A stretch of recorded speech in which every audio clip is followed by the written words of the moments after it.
जंगल में बहुत तेज बारिश हो रही थी। ऐसी बारिश में बंटी चिड़ा कफे सेठ के यहाँ बारिश में भीगते हुए अनाज की बोरियां उठा रहा था।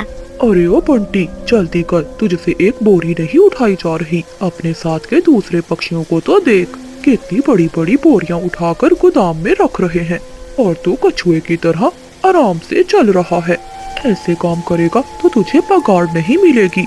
ये बात सुनकर बंटी चिड़ा रोने लगता है और कफे सेठ से कहता है, नहीं नहीं सेठ जी, मेरी पगार मत काटना, मैं अब जल्दी जल्दी काम करूँगा। थोड़ी देर तक सभी पक्षी अपना अपना काम खत्म कर लेते हैं और फिर सभी पक्षी कफे सेठ से पगार लेने आ जाते हैं। शेले बंटी, तेरे आज की पगार। मगर मालिक, ये तो बहुत कम है। अरे ओ बंटी, तू मुझसे अब हिसाब करेगा, काम तो तू ठीक से करता नहीं है। तुझे इतने पैसे ही मिलेंगे, अगर काम करना है तो कर, वरना कल से मत आना। नहीं नहीं सेठ जी, ठीक है, जितनी पगार मिल गई यही बहुत है। आ गया ना लाइन पर, चला भाग जा यहाँ से। कितना मस्त मौसम हो रहा है, आज तो घर जाकर बिजली से पकोड़े बनवाऊंगा। ऐसा कहते हुए बादल कौवा अपनी हवाई मोटर में बैठकर घर चला जाता है। बाकी भी मजदूर पक्षी छाता लिए अपने घर की ओर जाने लगते हैं। बंटी चिड़ा ठंड में कांपते हुए तोते के पास जाता है। तोते यार, मुझे भी आज अपने साथ ले जाओ, मेरे पास छाता नहीं है, मेरा घर थोड़ी दूर ही है। बहुत ठंड लग रही है, पर साथ में भीग गया हूँ। नहीं नहीं बंटी यार, मुझे माफ करना, तुम्हारा घर मेरे घर से बहुत दूर है और तो और तुम्हारा घर नदी के पास है। तुम्हें तो पता है, वहाँ बारिशों के दिनों में पानी बहुत ऊपर आ जाता है। वहाँ तो कभी भी बाढ़ आ सकती है, तुम अकेले चले जाओ, मैं नहीं जा सकता।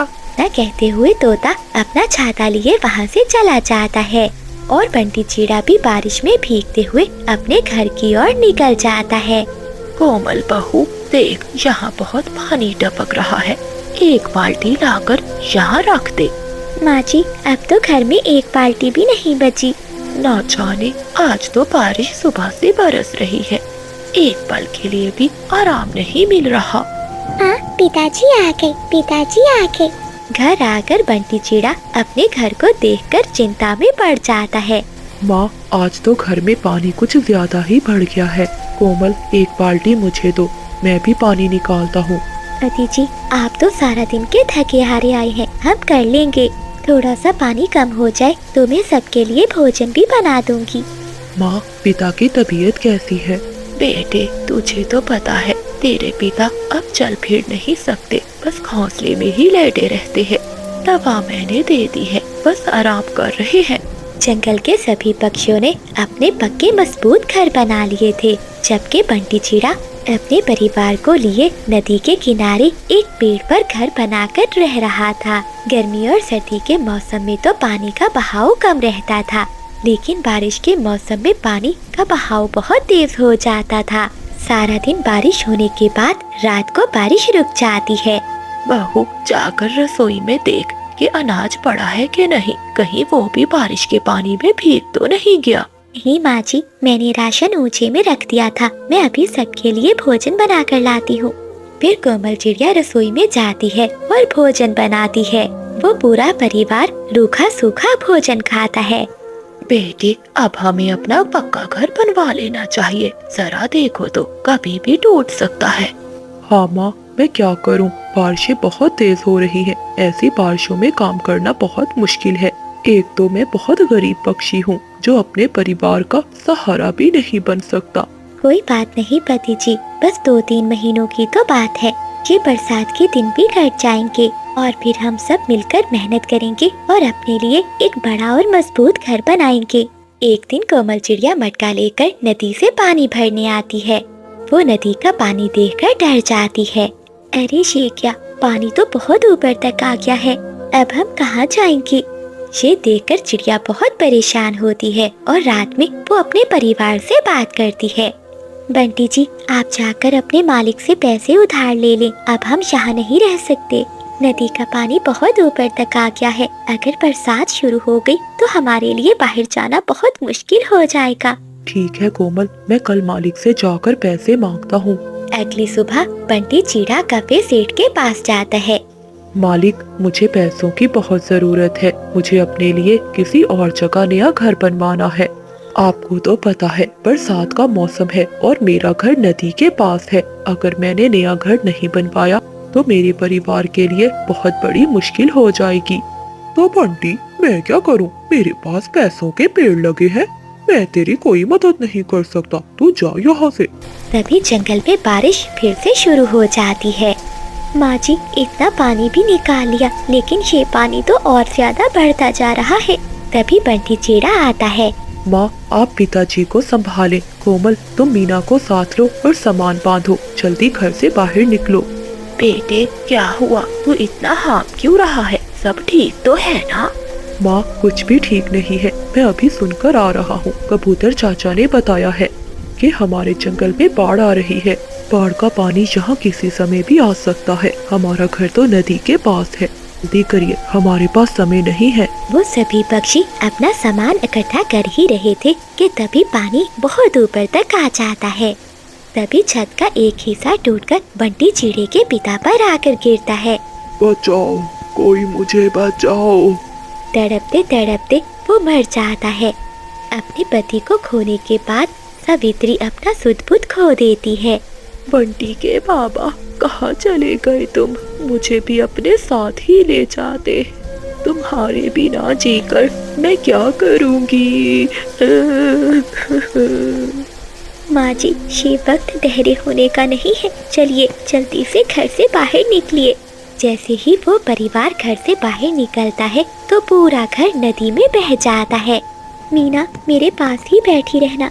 बाढ़ का पानी बहुत ऊपर तक आ चुका था। वो सब एक पेड़ पर बैठे हुए थे।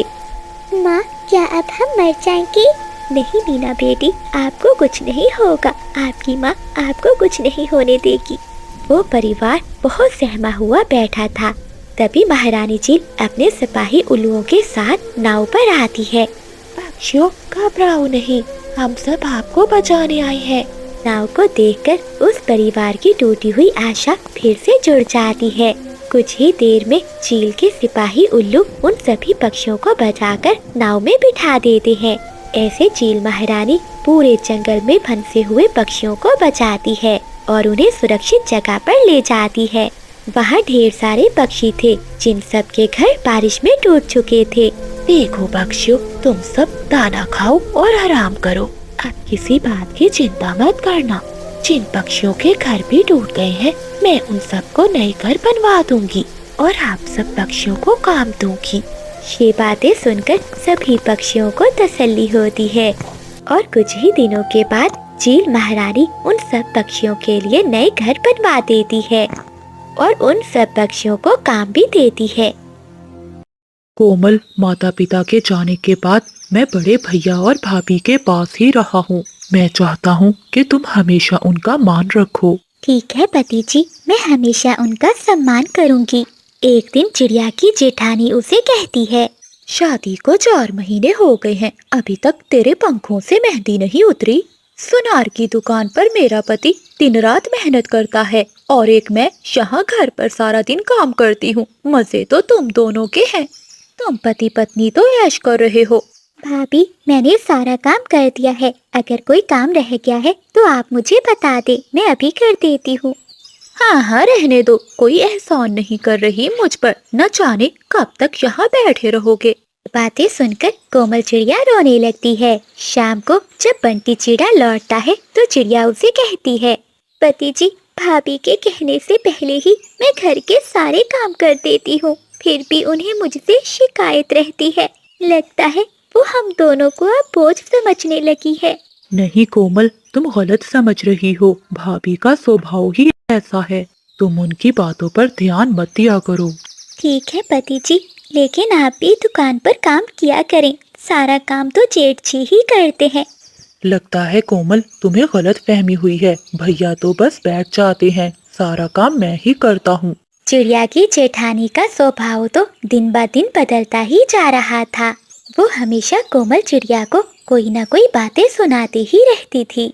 एक दिन कोमल चिड़िया रसोई में भोजन बना रही थी कि तभी उसे चक्कर आता है और वो गिरकर बेहोश हो जाती है। ये सुनकर चिड़िया की बड़ी जेठानी पारो चिड़िया वहाँ आती है। शे तो बेहोश हो गई। जल्दी आओ बंटी, देखो तुम्हारी दुल्हन को क्या हो गया है। लगता है बहुत नाजुक है, 4 पक्षियों का भोजन बनाने में ही बेहोश हो गई। नहीं नहीं भाभी, ऐसा नहीं है, जरूर इसकी तबीयत खराब हो गई होगी। मैं अभी डॉक्टर को दिखाकर लाता हूँ। फिर बंटी चिड़ा अपनी पत्नी को बुलबुल डॉक्टर के पास ले जाता है। बुलबुल चिड़िया का चेकअप करती है और बंटी चिड़े को बताती है। बंटी, खुशखबरी है, तुम्हारी पत्नी माँ बनने वाली है। लेकिन अब तुम अपनी पत्नी का ध्यान रखना, वो बहुत कमजोर है। इसे ये दवा भी लेकर दो और कोई फल भी खिलाओ। जितना भी हो सके इसे आराम करने की जरूरत है। ठीक है बुलबुल डॉक्टर, मैं अपनी पत्नी का बहुत अच्छे से ध्यान रखूंगा। जब पारो चिड़िया को पता चलता है तो उसे बहुत गुस्सा आता है, क्योंकि उसकी कोई भी संतान नहीं थी। अभी तक मेरी कोई भी संतान नहीं और हमसे पहले इसकी संतान आ जाए, ऐसा मैं होने नहीं दूंगी। अगले दिन बंटी चिड़ा दुकान पर अपने भाई से कहता है। भैया, मुझे कुछ पैसे चाहिए थे। क्या पैसे? मगर किस लिए? भैया, मेरी पत्नी माँ बनने वाली है, वो बहुत कमजोर है। डॉक्टर ने कुछ दवा लिखी है और उसके लिए कुछ फल भी लाने हैं।